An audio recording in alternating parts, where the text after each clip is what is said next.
चौबीस फेब्रुआरी चाषी खाता को आसबनी टंका हेलो पे नमस्कार शुभ संध्या आप देखुं ओडिया जस्ट आज 9 फेब्रुआरी चलते जाइन बायोटम न्यूज। आज भी देशर अधारू अधिक जनसंख्या चाष माध्यम निजर प्रतिपोषण कर सरकार चाषी को प्रति विशेष ध्यान देउछंती। एपरी अनेक कृषक अछंती जो माने चाष माध्यम अधिक रोजगार करने सक्षम नहंती। ଏହି କୃଷକମାନଙ୍କୁ ଭାରତ ସରକାର ଆର୍ଥିକ ସହାୟତା ପ୍ରଦାନ କରୁଛନ୍ତି। ଏହି କୃଷକମାନଙ୍କ ପାଇଁ ସରକାର ପ୍ରଧାନମନ୍ତ୍ରୀ କିଷାନ ସମ୍ମାନ ନିଧି ଯୋଜନା ଆରମ୍ଭ କରିଥିଲେ। ଏହି ଯୋଜନା ମାଧ୍ୟମରେ ସରକାର କୃଷକମାନଙ୍କୁ ପ୍ରତିବର୍ଷ 6,000 ଟଙ୍କା ଆର୍ଥିକ ସହାୟତା ପ୍ରଦାନ କରୁଛନ୍ତି। ସରକାର ଏହି ରାଶି ଚାଷୀଙ୍କ ଆକାଉଣ୍ଟକୁ ପ୍ରତ୍ୟେକକୁ 2,000 ଟଙ୍କା ପ୍ରଦାନ କରିଛନ୍ତି। ଦେଶର ସରକାରୀ କୃଷକମାନେ ଏହି ସରକାରୀ ଯୋଜନାର ଲାଭ ପାଉଛନ୍ତି।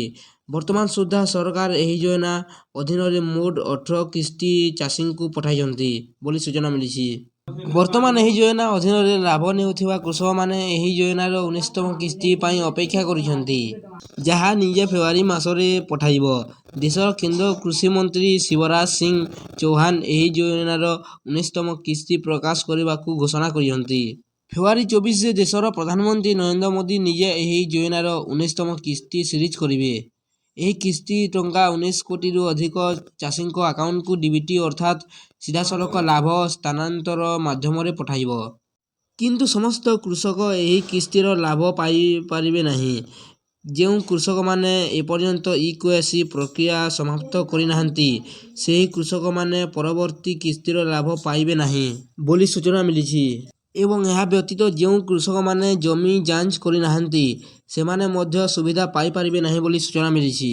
ଏହି ଯୋଜନାର ଲାଭ ପାଇପାରିବା ପାଇଁ ଆପଣଙ୍କର ବ୍ୟାଙ୍କ ଆକାଉଣ୍ଟରେ ଡିବିଟି ଅର୍ଥାତ୍ ଡାଇରେକ୍ଟ ବେନିଫିଟ୍ ଟ୍ରାନ୍ସଫର ବିକଳ୍ପ ରହିବା ଆବଶ୍ୟକ।